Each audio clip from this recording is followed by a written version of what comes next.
dois encore une fois saluer les téléspectateurs de la radio-télévision nationale congolaise. Ça fait un bon bout de temps, effectivement, qu'on n'a pas échangé. Et aussi, après la salutation, il faut d'abord que je dise que la démocratie coûte très cher. La démocratie coûte très cher. Pourquoi? Du fait... À la nation congolaise. Ah, d'accord. Et cette démocratie pourrait même devenir sous forme d'une tombe pour le pays. Parce que j'ai suivi au cours de la tripartite, où on a annoncé que le gouvernement a déjà versé plus de 205 millions de dollars pour l'organisation des élections. 205 millions de dollars pour un pays comme le nôtre. Je vois ce que coûterait de l'eau, je vois ce que coûterait l'électricité, je vois ce que coûteraient les routes de dessert agricole, et pourquoi pas les routes nationales. Et ça engloutit 205 millions. Et on n'est pas encore arrivé au bout. Il y a encore plus de 200 millions, ou même plus. C'est ça, au fait, le comble. C'est mon seul regret, moi, personnellement, en tant que ministre du Développement rural. Mais aussi, comme tout le monde, à crier qu'il faut aller aux élections. Je pense que le moment est arrivé. Le moment est arrivé pour qu'on taise cette querelle. Y aura-t-il ou n'y aura-t-il pas élection? Oui, mais la question, vous la pose. Déjà, la question, on vous la pose. Avec le dépôt de candidature, moi, je me dis, comme vous le dites en journalisme, que c'est l'ego. C'est l'ego pour le 23 décembre 2018. Et d'ici le 24 juillet jusqu'au 8 août, je crois qu'on va aller à l'enregistrement des candidats des députés nationaux, des candidats présidents de la République. Il faut qu'on crève l'abcès. Allons aux élections. Donc pour moi, c'est une fierté. Beaucoup de gens ont beaucoup crié. Même ceux qui ne sont pas candidats maintenant, ni à la députation provinciale, ni à la députation nationale, qui ne sont même pas candidats président de la République, ils ont tant crié. Il faut finalement qu'on voit qui représente quoi dans ce pays. Voilà ce que je pourrais dire dans un premier temps. Oui, je me demande combien de candidats la Lucha a aligné, combien de candidats le CLC a aligné, combien de candidats les Filimbi ont aligné. On va voir qui formera le prochain groupe parlementaire. Non, je vous prends au mot parce que ce n'est pas la première fois que vous en parlez. Et quand vous y revenez, ça dit que vous êtes en train d'insister. Dites-vous bien, le dépôt de candidature, c'est le tour de gaieté de cœur pour vous, les politiques?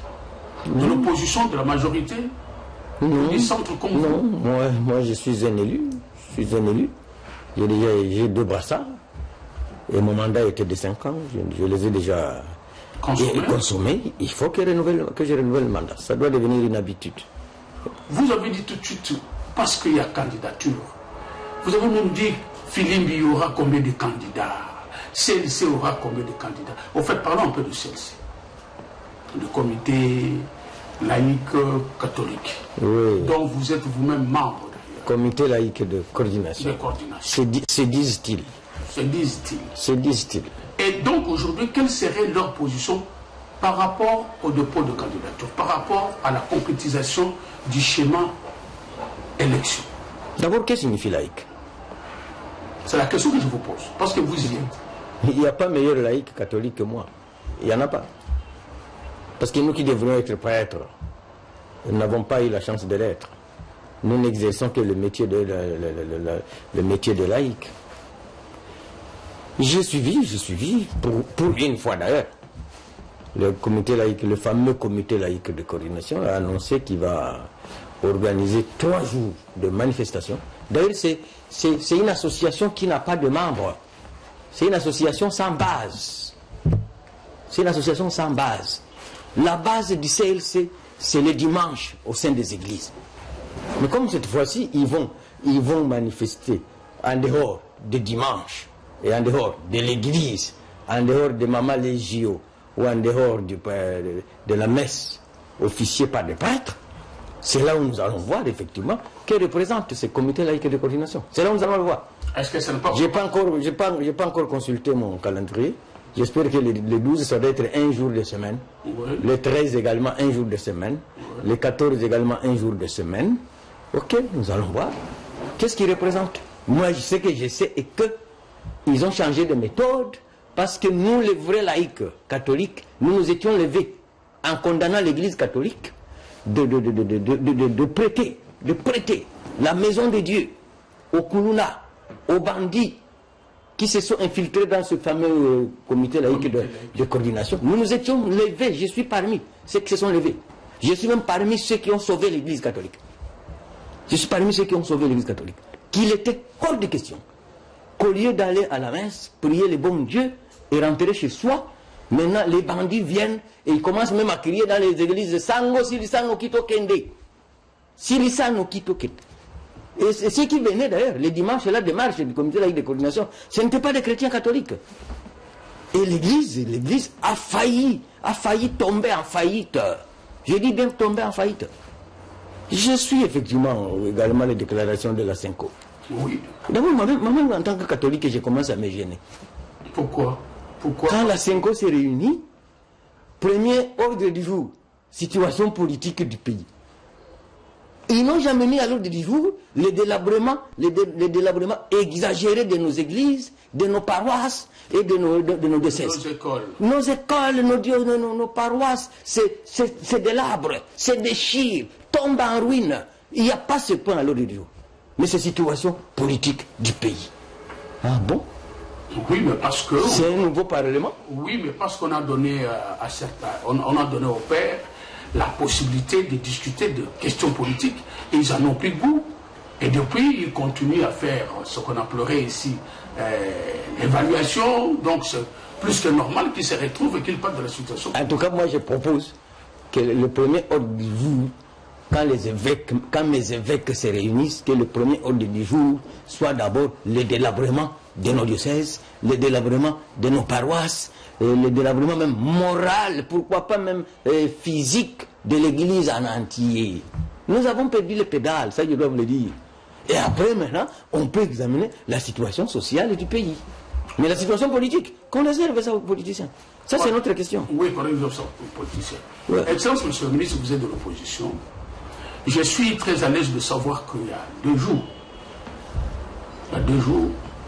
un parti politique aussi sérieux que le vôtre a investi Jean-Pierre Bemba comme candidat. Je ne suis pas du MLC quand même. Non, je ne l'ai pas dit, je dis un parti aussi sérieux que le mien. Vôtre. Ouais. Ah, et je me dis, ce parti politique, le MLC, investit Jean-Pierre Bemba comme candidat à la magistrature suprême. Bien sûr, en passant par les élections. Il est candidat pour devenir président de la République. Votre analyse? Oui, d'abord, je dois saluer la libération de notre compatriote Jean-Pierre Bemba. Non seulement c'est un compatriote, mais c'est aussi un parent, c'est aussi un enfant d'une famille. Oui. Et donc, pour tout être humain normal, on ne peut que saluer sa libération. Moi, je suis un habitué de prison. Je suis un habitué de prison. Et tous les politiciens, tous ceux qui sont en politique, qui n'ont jamais fait la prison, c'est comme des chrétiens qui ne sont pas encore baptisés. Donc la prison pour un politicien, c'est une école. C'est vraiment une école. Et je crois qu'après 10 ans de prison, on n'est plus la même personne. Je crois. On n'est plus la même personne. On a la possibilité d'abord d'avoir même 2-3 diplômes universitaires en prison. On a l'occasion même de lire plus de 100 livres. Et pas n'importe lesquels. Et vous découvrez le monde autrement. En sortant, vous n'êtes plus le même. Donc ceux qui ont investi Bemba comme candidat président de la République, tout le même à créer, libre à eux, mais je dois leur dire que le Bemba qu'ils ont connu en 2006 n'est pas le même Bemba sorti de la prison il y a plus de 3 semaines. C'est pas la même personne. La même personne. Non, et c'est une personne qui a complètement changé. Ce n'est plus la même. C'est plus la même. Non. Je sais de quoi je parle. Non. Mais aussi, observons d'abord la Constitution. Voilà. La Constitution dit que pour être candidat président de la République, il faut avoir passé plus ou moins 1 an au pays. Ouais. Il faut avoir passé plus ou moins 1 an au pays. Eh bien oui, mais lui, ce sont les circonstances qui font qu'il ne puisse pas être au pays. En tout cas, je ne vois pas Jean-Pierre en train de rester longtemps en Europe sans qu'il ne soit en République démocratique du Congo, sans qu'il ne puisse fréquenter l'Équateur, qui était sa base, où ça s'est recruté le plus grand nombre de membres. Je ne le vois pas comme ça. Mais maintenant qu'il est investi, je voulais d'abord souligner qu'il est investi en présence d'un certain nombre de leaders politiques de la République démocratique du Congo, aussi bien de la majorité que de l'opposition. Ça fait tout à fait la grande unité, la cohésion nationale entre les membres de partis politiques. Et quand vous dites il ne sera pas, ou il reviendra au pays, pas les mêmes tels que nous l'avons connu avant, nous devons commencer à avoir peur. En ce moment-là, il vient comment? Qu'est-ce qui change en lui? Non, d'abord, la République démocratique du Congo, c'est son pays. Disons le vrai. La République démocratique, c'est son pays. Il revient un homme libre. Mais je dis que la Constitution stipule que pour être candidat président de la République, il faut plus ou moins avoir passé 1 an au pays. Je le dis bien. Oui, mais vous me parlez des circonstances. Oui, mais c'est ça. Les circonstances, ça ne signifie pas être présent. C'était absent. Il était absent. Et à 5 mois des élections, mais je ne suis pas un prophète de malheur. Souhaitons-le bonne chance. C'est pourquoi souhaitons à lui aussi la bienvenue. La bienvenue. Bon retour au pays. Bon retour au pays. Oui, c'est pourquoi je refusais d'analyser quand vous soulevez que ce que dit la Constitution, le temps vient, quand il va revenir en République démocratique du Congo, ça c'est son pays qu'il investit. Nous suivrons si lui-même tient compte de désirata de son pays, où il veut se reposer, tant mieux nous serons. Alors là, je relance, monsieur le ministre Bitakouira. FCC. En tout cas, la presse congolaise appelle ça comme ça. Très bien. Mais tu dis ça comme cela. FCC. Congolese Common Front. En anglais, on dirait. Oui. C'est le Front Congo c'est le Front commun pour le Congo. Dont je suis signataire de la charte. Le Front commun pour le Congo. Pour le Congo. Dont je suis signataire de la charte. Non, vous êtes signataire de la charte. L'initiative vient du président de la République, Joseph Kabila. Oui, il en est l'initiateur, c'est lui qui a lancé l'idée. Et l'idée a fait son bon nombre de chemins. D'ailleurs, je suis membre du comité stratégique. Donc j'ai été au four au moulin dans la conception, la rédaction des textes. Et c'est un rêve, hein? C'est un rêve que je crois réaliser. Parce que vous savez, ce qui tue le Congo, c'est quoi? Ce qui tue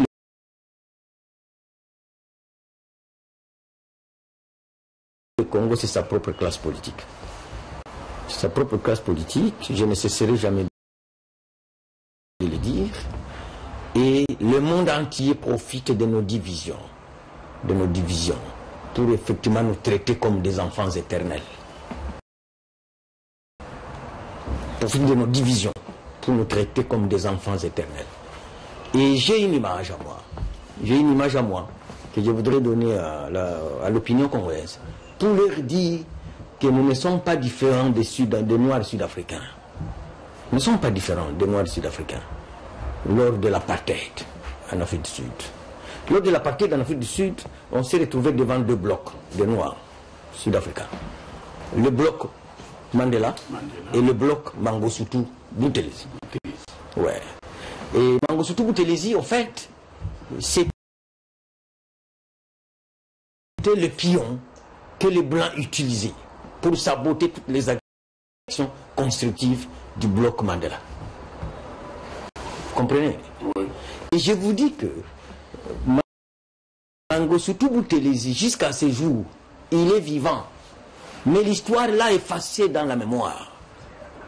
Et Mandela mort, on parle plus du mort que du vivant. Mais tous les Congolais que vous voyez défiler à Bruxelles, à Paris, à Washington, à New York, partout là, pour aller demander le pouvoir, ça c'est le bloc de Mangosuthu Buthelezi. Donc nous aussi nous avons nos propres Mangosuthu Buthelezi, qui pensent que le salut de ce pays viendrait d'ailleurs et ne viendrait pas de nous-mêmes. Avec le Front commun pour le Congo, moi je pense que c'est le bloc qui va ressembler au bloc de Mandela en Afrique du Sud. Qui non seulement, il réunit la plus grande catégorie politique de notre pays, mais aussi autour de nous, je l'ai dit d'ailleurs dans une émission sur Radio Okapi, autour de nous, il se crée de nouvelles dictatures du progrès et du développement. Oui. Et de la reconstruction autour de nous. Je vous donne le cas de la Tanzanie. La Tanzanie, ça fait plus de 50 ans après la mort de Julius Nyerere. Il y a un seul parti qui dirige la Tanzanie. C'est le 6e. Chama Cha Mapinduzi. Un président passe, il fait 10 ans, un autre revient, et celui qui est le sortant devient le conseiller du nouvel arrivé. Oui. Et moi, je pense ici, c'est mon rêve, qu'effectivement, il faut anéantir complètement tout le bloc Mangosuthu Buthelezi du Congo, pour que naisse un nouveau bloc qui va ressembler à celui de Mandela, et vous verrez que ce pays, on le respectera. Je dis bien, on le respectera. Pas plus tard qu'il y a 3 jours. Vous avez suivi le rendez-vous manqué du secrétaire général des Nations Unies, oui, et de la commission et du président de la commission de l'Union africaine. Voilà. Parlons-en. Oui, j'étais à Matadi. Quelqu'un m'a posé la question, qu'est-ce que ça vous dit? Je lui ai dit que ce rendez-vous manqué ressemble aux politiciens ou aux Congolais aujourd'hui, qui par leur volonté envoient leur famille en Europe ou en Occident et restent toujours ici, et seuls. Quand il y a un problème dans la famille, là, parti en Europe, ça ne peut pas être résolu sans qu'on fasse appel au papa. Vous me suivez? Si. On ne peut pas résoudre ce problème de cette famille qui vit en Europe ou en Afrique du Sud sans que le papa arrive. Le papa vit en République démocratique du Congo.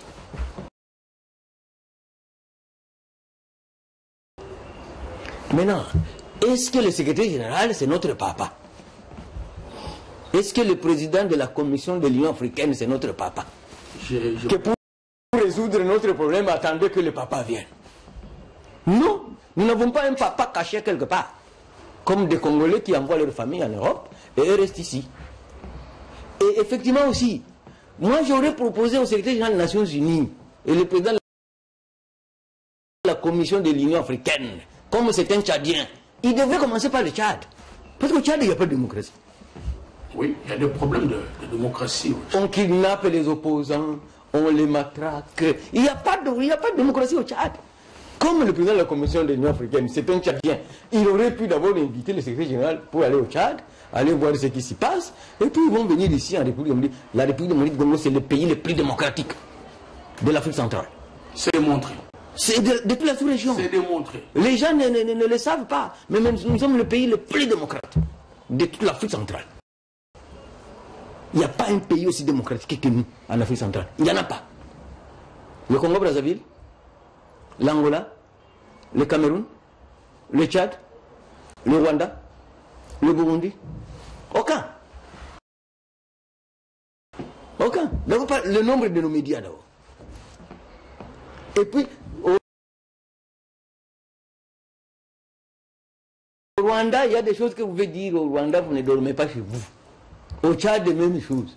Au Cameroun, même chose. Ici, à Brazzaville, ici à côté de nous, même chose. Vous ne dormez pas. Mais ici, on se permet tout. On injurie. On matraque. Les églises deviennent des terrains de football. Et nous laissons passer. Nous observons. Au nom de la démocratie. Au nom de la démocratie. Parce que vous êtes là-dedans. Il y a la candidature du président Paul Biya. Il est, comme disent les uns et les autres, et la presse étrangère, 7e représentation, le président Paul Biya passe. Et son pays, ou dans son pays, il ne se pose aucun problème. Pourquoi donc, monsieur le ministre, vous qui êtes politique, vous qui suivez l'évolution de notre pays, de la démocratie, qu'a instauré le président Joseph Kabila Kabange, pourquoi Pourquoi est-ce que chez nous ça fait problème? Pourquoi ailleurs ça se laisse faire? Confidence pour confidence. Dis-moi, comment est-ce que le président Paul Biya est à l'aise? Il se représente. Et qu'en République démocratique du Congo, le matin au soir, on nous dit seulement Kabila a fini son mandat, il doit partir. Et ceux qui le disent sont pour la plupart des étrangers. Oui, vous savez que c'est ça le rôle. C'est ça le rôle. Dans les 5, 10, 20 ans, 30 ans qui viennent, c'est ça le rôle du Front commun pour le Congo. C'est ça la mission du Front commun pour le Congo. Que désormais, dans les 5, 10 ans, 20 ans, 30 ans, 40 ans qui viennent, nous aurons un parti, une plateforme, comme en Afrique du Sud, il y a l'ANC. Comme en Tanzanie, il y a le Chama Cha Mapinduzi. Comme au Rwanda, il y a le FPR. Respecté. Vous savez, on traite la République comme c'est le pays qui aurait tué le Christ. Vous vous imaginez que je n'ai pas suivi ni les Américains, ni les Français, ni les Belges parler du Cameroun ce matin. C'est qui est mon mandat à 85 ans. Un mandat de 7 ans. Mais si c'était ici, je crois qu'on nous aurait dit que nous n'allons pas dormir au Congo aujourd'hui. On nous aurait dit, vous ne dormez pas au Congo aujourd'hui parce que vous venez de toucher dans la plaie. Donc, je suis en train de penser personnellement que nos divisions, c'est notre malheur. Nos divisions, c'est notre malheur. Et quand on aura cicatrisé ces divisions, comme je l'ai dit, c'est ça le Front commun pour le Congo. Il y a des choses que les Belges ne se permettront plus jamais dans ce pays. Il y a des choses que les Français ne se permettront plus. Et il y a des choses que les Américains ne se permettront plus. Vous n'avez pas suivi il n'y a pas longtemps le président chinois? Si. On l'a déclaré président à vie. Oui. Vous avez entendu un pays occidental bronché? Non, non, non. Lever le petit doigt? Non. Vous avez suivi? Non, mais c'est là. On n'a pas révisé les constitutions ici au Rwanda, en Afrique, ici au Congo-Brazzaville, en Ouganda. On a révisé les constitutions. Oui. Quelqu'un avait levé le ton? Personne. Mais quand il s'agit de la République du Congo, les lépreux du monde, c'est fini. Nous avons touché là où il ne faut jamais toucher. Mais je vous dis que à travers le Front commun pour le Congo, parce que ça c'est une machine politique qui va brouiller. Je dis bien brouiller. C'est une machine. Vous dites, M. Bitakoura, vous êtes de l'opposition. Oui. L'opposition, c'est un état d'esprit. L'opposition, ce n'est pas mon visage. Parce que même de l'intérieur, on peut apporter sa contribution. Oui. Même de l'intérieur, oui. On peut apporter des rectifications. Oui. De l'intérieur, on peut aussi faire améliorer le système. Et quand on était en retraite à Kingakati, le chef de l'État nous avait dit effectivement que nous venons de passer une expérience laborieuse après un an de cohabitation. Oui, avec l'opposition. Oui, avec l'opposition, vous avez vu, nous avons ces gouvernements traversé des moments les plus difficiles, en commençant au mois de juillet 2017, il y a une année, par l'inflation monétaire. Vous avez vu, le franc congolais c'est dégringolé minute après minute. Nous avons pu stopper. Filimbi, sans reculer. Filimbi, Lucha. Oui. Est-ce qu'on en parle encore? Non. On ne parle pas. Qui sont fatigués. CLC, qui est devenu comme un cadavre d'ailleurs. Nous l'avons stoppé. Il n'y a pas longtemps. Les 12, les 13 et les 14. C'est une manière de parler. Le CLC n'a pas de base. Sa base, c'est la messe de dimanche. Un point trait. Le jour où il ose faire des manifestations alors qu'il n'y a pas messe, ça sera un fiasco. D'ailleurs, Est-ce qu'on peut faire la politique à l'âge de la retraite? Les gens pensent que Desmond Tutu a commencé le militantisme à 60 ans, 70 ans. C'est depuis le jeune âge, à 20 ans, 25 ans, 30 ans. Mais toi, tu es déjà retraité. Tu es déjà retraité, tu veux encore conduire les gens pour aller où? Toi, tu ne peux pas courir. Même si on te suivait, tu ne vas pas courir. Et tu viens embarquer dans une danse que toi-même tu ne maîtrises pas, professeur. Le militantisme, on le fait dans le jeune âge.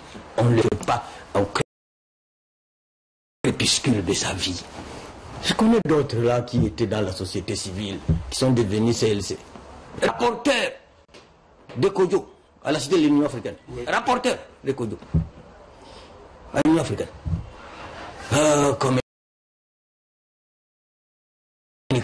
Communicateur. Un homme qui ne sait pas ce qu'il cherche dans la vie, il se perd. Un homme doit savoir ce qu'il cherche dans la vie.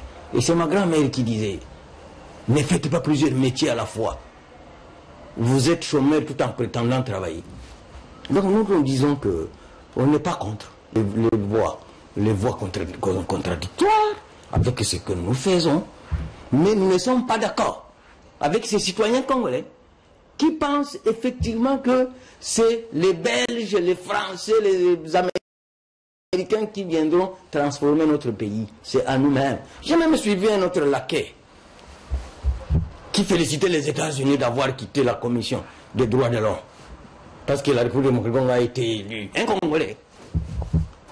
Le jour où ce pays va changer, des gens pareils, on ne les arrête pas. On leur arrache la nationalité congolaise. Il faut leur arracher avec une ordonnance présidentielle.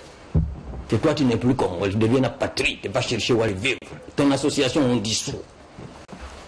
On dissout parce que les gens se permettent beaucoup de choses ici. Et vraiment, le FCC aussi, c'est pour un programme commun, après les élections, mais aussi c'est pour les réformes fondamentales.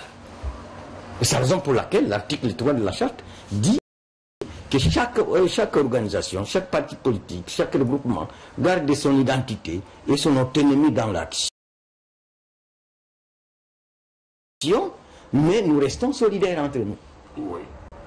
Et beaucoup de gens confondent, non, M. Bitakoura, vous êtes devenu de la majorité présidentielle. Non, le Front commun pour le Congo n'est pas à confondre avec la majorité présidentielle. Ça c'est entendu. C'est entendu. La majorité présidentielle, c'est un signataire autant que l'opposition du 18 octobre, comme l'opposition du 31 décembre, est membre à part entière. C'est une plateforme électorale et nous pensons que nous aurons la majorité absolue sur 500 députés. Nous serons à mesure. Je ne prédis pas ce que je ne saurais. Nous n'aurons pas moins de 420 députés à l'Assemblée nationale. Monsieur le ministre, on va terminer. Mais tout en terminant, je suis en train de revenir sur un problème que vous soulevez et que vous continuez d'appuyer. FCC. Comment va-t-il se faire consommer dans le milieu de la population? Dans le milieu de ceux qui croient en l'œuvre de la majorité de l'opposition positive, à l'œuvre de ceux de la société civile qui, eux aussi, ont apporté beaucoup pour le changement dans nos organes de ce pays. C'est vrai, il y a Kabila, président de la République. Nous connaissons son bilan, pour ceux qui sont honnêtes, qui l'ont suivi, ce que nous appelons, nous, la majorité silencieuse, ceux qui connaissent, ceux qui voient, mais ne le disent pas. Mais il y a aussi la société civile. Dans la société civile, peut-être la plupart des personnes ne sont pas très actives, mais c'est des personnes qui vous ont beaucoup accompagné. L'opposition elle-même a beaucoup vu du bien pour entrer dans FCC. Mais alors, le commun des mortels, comment va-t-il bénéficier des effets de FCC? Oui, d'abord. C'est par là que nous terminons. Oui, il faut d'abord dire que le Front commun pour le Congo regroupe presque 80% de toutes les intelligences de la République démocratique du Congo. Tout à l'heure, en terminant cette émission, je vous dis que nous sommes en train d'aller recueillir d'autres signatures. Plus particulièrement un professeur comme El Kiambokolo, il va signer aujourd'hui. C'est pas n'importe qui, il est connu, c'est un monument de l'intelligentsia congolaise. Et nous sommes en train de vouloir dire ici que tout celui qui a une idée constructive en faveur de la République du Congo, sa place est au Front commun pour le Congo. Sa place est au Front commun pour le Congo. Je vous dis que nous projetons à travers le président Kabila qui est l'autorité morale. Parce que beaucoup de gens nous disent est-ce que Kabila sera candidat président de la République? Ici, il s'agit d'une question d'autorité morale. En Tanzanie, il y a plus de 4 chefs d'État vivants. Oui. En Tanzanie. Ils sont consultés pour toutes les questions essentielles de leur pays. Ils sont consultés pour toutes les questions essentielles de leur pays. Et vous voyez aussi, c'est la raison pour laquelle je parle de réformes. Vous savez que dernièrement, j'ai suivi une interview d'un président tanzanien actuel, Magufuli Pombe. Il a dit qu'en République du Congo, par an, il y a création de plus ou moins 100 partis politiques, mais ils n'ont pas 5 km de route. Par an, il y a plus ou moins 100 partis politiques créés, mais ils n'ont pas 5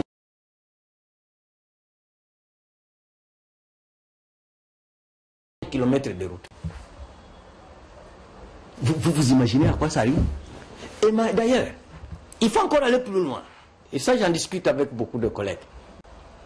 Vous savez qu'à Kinshasa, dans chaque bistrot, aujourd'hui, il y a un bidon de Lutuku pour accompagner la scole, pour accompagner la prémence ou un koi. Oui, ça doit le pango, comme on l'appelle ici à Kinshasa. Vous savez qu'il y a un bidon de Lutuku? Oui, mais je veux savoir comment on appelle ça, ces bidons-là.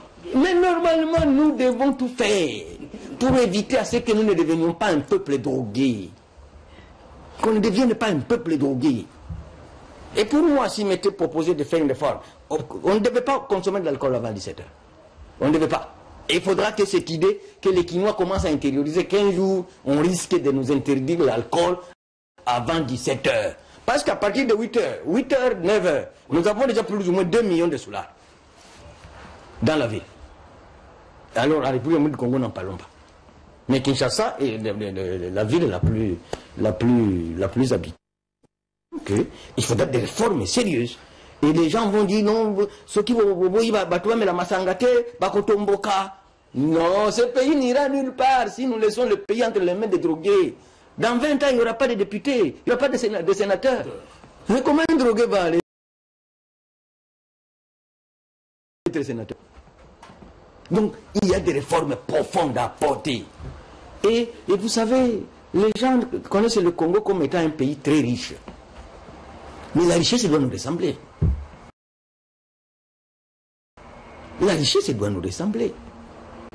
Il faudra qu'un jour, on dise que chaque Congolais, le moins payé, a plus ou moins 400 à 500 $. Plus ou moins. Le moins payé.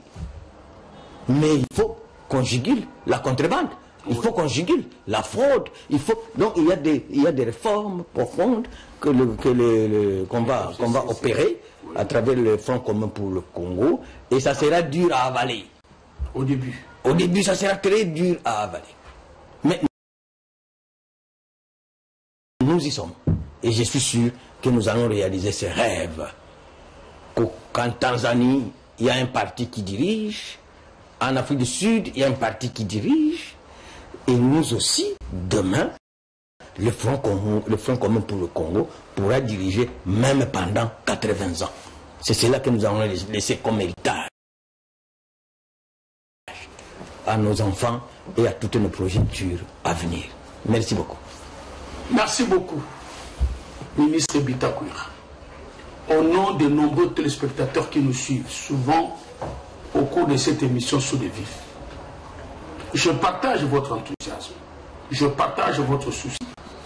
Mais je vous dis, nous risquons de recommencer cette émission parce que les réactions des téléspectateurs ne se feront pas attendre. Ils sont nombreux. à vous entendre encore ou à obtenir autant d'explications. Au nom de toute l'équipe qui m'a